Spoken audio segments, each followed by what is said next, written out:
ಕನ್ಯಾ ರಾಶಿಯವರಿಗೆ 10ರಲ್ಲಿ ಇದ್ದಂತಹ ಗುರು ಈಗ 11ರಲ್ಲಿ ಸಂಚಾರವನ್ನು ಮಾಡ್ತಿರುವಂಥದ್ದು. ಮತ್ತೆ ಈಗ ತತ್ಕಾಲದಲ್ಲಿ ಕನ್ಯಾ ರಾಶಿಯಲ್ಲಿ ಶುಕ್ರನ ಸಂಚಾರ ಆಗ್ತಿರುವಂಥದ್ದು, ಮತ್ತೆ ತುಲಾ ರಾಶಿಯಲ್ಲಿ ಬುಧನ ಸಂಚಾರ ಆಗ್ತಿರುವಂಥದ್ದು. ಒಂದು ಪರಿವರ್ತನೆ ಅಲ್ಲಿ ಕೂಡ. ಅಂದ್ರೆ ಕನ್ಯಾ ರಾಶಿಯಾಧಿಪತಿ 2ರಲ್ಲಿ ಸಂಚಾರ, 2ನೇ ರಾಶಿಗೆ ಅಧಿಪತಿ ಆಗಿರುವಂತಹ ಶುಕ್ರ ಇವಾಗ ಕನ್ಯೆಯಲ್ಲಿ ಸಂಚಾರ, ಸಪ್ತಮದಲ್ಲಿ ಶನಿಯ ಒಂದು ಸಂಚಾರ. ಒಂದು ರೀತಿ ಕನ್ಯಾ ರಾಶಿಯವರಿಗೆ ಶುಭ ಫಲಗಳನ್ನೇ ಹೇಳಬಹುದಾಗಿದೆ.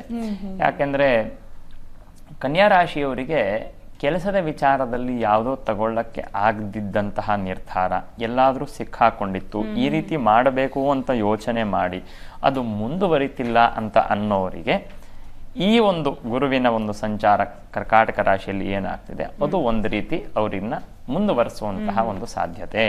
ಹಾಗಾಗಿ ಕೆಲಸದ ವಿಚಾರದಲ್ಲಿ ಏನೋ ಒಂದಷ್ಟು ತೊಂದರೆ ಸಿಕ್ಕಾಕೊಂಡಿತ್ತು, ಸಪ್ತಮ ಸ್ಥಾನದಲ್ಲಿ ಒಂದು ರೀತಿ ಬಾಧಾಸ್ಥಾನದಲ್ಲಿ ಶನಿ ಇದ್ದದ್ದು, ಆ ಶನಿ ಕರ್ಮಕಾರಕನಾದ ಕಾರಣ ಅದು ಒಂದಷ್ಟು ಬಾಧೆ, ಕೆಲಸದ ವಿಚಾರದಲ್ಲಿ ಇದ್ದಂತಹ ಸಮಸ್ಯೆ ಇತ್ಯಾದಿಗಳು, ಅದರ ಮೇಲೆ ಆ ಶನಿಯ ಮೇಲೆ ಒಂದು ಗುರುವಿನ ದೃಷ್ಟಿ ಬಂದದ್ದು ಈಗ ಒಳ್ಳೆ ರೀತಿಯಾಗಿರುವಂತಹ ಕೆಲಸದ ಮೇಲೆ ಅವರಿಗೆ ಕೆಲಸದಲ್ಲಿ ಇದ್ದಂತಹ ತೊಂದರೆ ತೊಡಕುಗಳು ಅನ್ನುವಂಥದ್ದು ನಿವೃತ್ತಿಯಾಗಿ ಅವರಿಗೆ ಉತ್ತಮವಾಗಿರುವಂತಹ ಒಂದು ಜೀವನವನ್ನು ಕೊಡುವಂತಹ ಸಾಧ್ಯತೆ.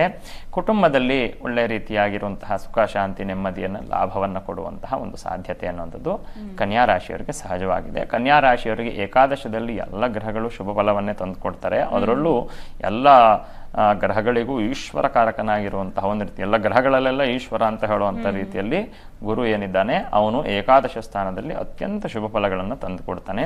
ಕನ್ಯಾ ರಾಶಿಯವರು ಉತ್ತಮವಾಗಿರುವಂತಹ ಜೀವನವನ್ನು ನಡೆಸ್ತಾನೆ. ಅವ್ರಿಗೆ ಯಾವುದೇ ರೀತಿ ಪರಿಹಾರ ಬೇಡ. 12ರಲ್ಲಿ ಕೇತು ಇರೋ ಕಾರಣ ಒಂದಷ್ಟು ಖರ್ಚುಗಳು, ಇಷ್ಟಾದ್ರೂ ನಮಗೆ ಖರ್ಚುಗಳು ಜಾಸ್ತಿ ಇದೆಯಲ್ಲ ಅಂತ ಅನ್ನಿಸ್ಬೋದು. ಅದು ಎಲ್ಲ ಗ್ರಹಗಳ ಒಂದು ಬ್ಯಾಲೆನ್ಸ್ ಅಂತ ಕರೀತಾರೆ. ಅವ್ರವ್ರ ಕೈಯಲ್ಲಿದೆ ಎಷ್ಟು ಖರ್ಚು ಮಾಡಬೇಕು. ಹೌದು, ಎಲ್ಲ ಗ್ರಹಗಳು ಕೂಡ ಗುರು, ಶನಿ ಮತ್ತೆ ರಾಹು ಮತ್ತೆ ಕೇತು ಈ 4 ಗ್ರಹಗಳಿಂದ ತುಂಬಾ ದೃಢವಾಗಿ ಅಂದ್ರೆ ಒಂದು ಸ್ಟೇಬಲ್ ಆಗಿರುವಂತಹ ಪರಿಹಾರಗಳನ್ನ ಹೇಳ್ಬೋದು.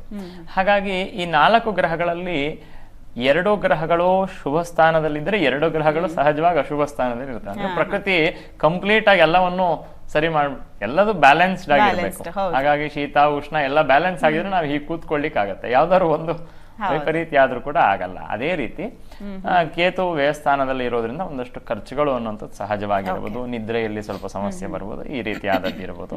ಅಷ್ಟು ಬಿಟ್ರೆ ಬೇರೆ ಇನ್ಯಾವುದು ಅಂದ್ರೆ ಒಂದು 80 ಭಾಗ ಶುಭ ಫಲಗಳನ್ನೇ ನಿರೀಕ್ಷಣೆಯನ್ನು ಮಾಡಬಹುದಾಗಿದೆ.